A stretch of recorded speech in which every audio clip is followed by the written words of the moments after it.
Bonjour, aujourd'hui nous allons voir les possessifs en italien et la bonne nouvelle c'est que les adjectifs et les pronoms possessifs en italien se disent pareil. C'est-à-dire que si on veut dire mon, ma, mes ou bien le mien, la mienne, les miens, les miennes, eh bien on utilisera le même mot pour dire mon et le mien, pour dire ma et la mienne, et puis ainsi de suite pour toutes les personnes.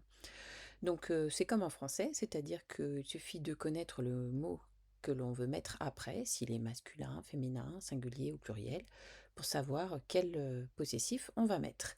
Et puis on va avoir une base. On va voir que la base commune, ça va être ce mi, tu, su, nostre, vostre, loro. Alors loro, on verra après pourquoi je l'ai laissé entier. Et on va voir qu'il y a une logique et que cette logique, eh bien, il faut quand même bien maîtriser le genre des noms et des adjectifs. Donc n'hésitez pas à aller revoir la leçon précédente sur la façon dont on reconnaît un mot féminin d'un mot masculin et comment on met les mots au pluriel, ainsi que la leçon sur les articles, car il y a une logique qui est vraiment respectée, qui est suivie, et donc on comprend encore mieux lorsque l'on connaît bien ces leçons-là. Donc au masculin singulier, nous avions vu que l'article le plus fréquent que l'on mettait devant les mots, eh bien c'était il.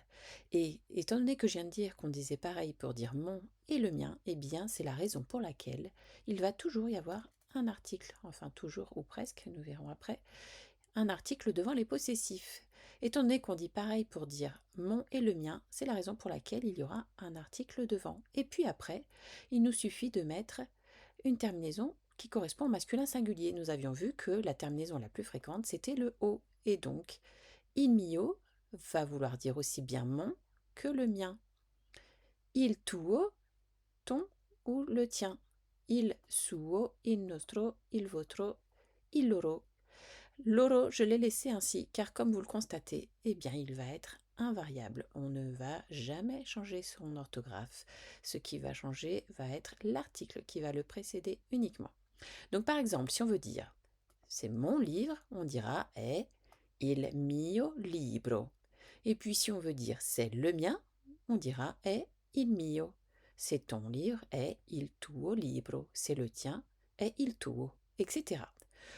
Nous avons vu que pour mettre un mot masculin au pluriel, lorsqu'il était en O, on changeait ce O en I. Donc déjà, on va voir que l'on va retrouver le I à la fin de tous nos possessifs. Et puis, on a vu que il se transformait en I pour dire les. Donc, on va mettre I devant tous nos possessifs. Et puis, on va changer notre O en I pour mettre les mots au pluriel. Alors, à quelques exceptions près, puisqu'il va y avoir une petite variation sur le masculin pluriel, il va y avoir l'ajout d'un E ici. Donc attention, ça va se dire i miei. Et puis pour tu et il, eh bien, on va garder le O. Ça va faire i tuoi, i suoi. Et par contre, i nostri, i vostri. Et puis il loro, on a dit qu'il était invariable. Donc ça veut dire mes, tes, ses, nos, vos, leurs, ou bien les miens, les tiens, les siens, les nôtres, les vôtres, les leurs. Donc par exemple, avec le mot livre, si on veut dire mes livres, nous dirons i miei libri, tes livres, i tuoi libri, etc. Ou bien ce sont les miens, sono i miei. Pour le féminin singulier, eh bien ça va être très facile puisque c'est comme en français, l'article c'est la, comme en français.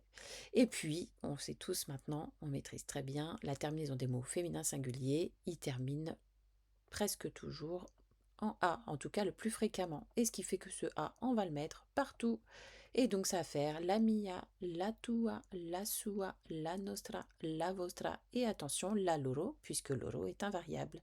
Donc par exemple, si on veut dire ma maison, on dira la mia casa. Ta maison, la tua casa. Ou bien c'est la mienne, est la mia. Et ainsi de suite. Et puis au pluriel, nous avons vu dans la leçon précédente que le la se transformait en les, donc on va le mettre partout.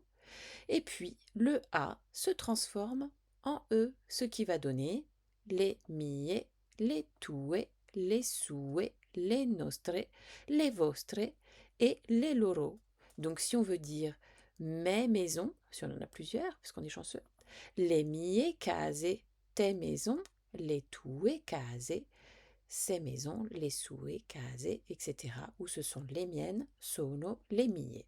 Donc là, ben, en fait, il s'agit tout simplement de les apprendre par cœur, mais si on se souvient bien de la logique des articles au singulier, au pluriel, ainsi que de la transformation des mots du singulier au pluriel, on reconnaît quand même que c'est assez simple. Il suffit de de bien connaître la base.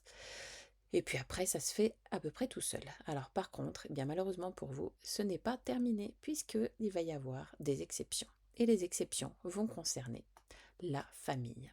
On va voir que dès lors que ce qui est possédé, c'est la famille, enfin quelqu'un de la famille, donc la mère, le père, l'oncle, le frère, n'importe qui de la famille, eh bien, cela va faire disparaître l'article que nous avions mis jusque-là devant. Donc, au lieu de dire la mia madre, on va dire mia madre. Au lieu de dire il nostro padre, on va dire nostro padre. Au lieu de dire il tuo fratello, on dira tuo fratello, etc., etc. Donc, le i, le la, le les, eh bien, il n'y en a plus. Sauf dans 4 cas. Et oui, malheureusement, il y a des exceptions dans l'exception. Les 4 cas qui vont rétablir cet article où on va le garder quand même sont avec loro. Donc on dira il loro padre, la loro madre. Nous n'avons pas le droit de retirer l'article devant loro.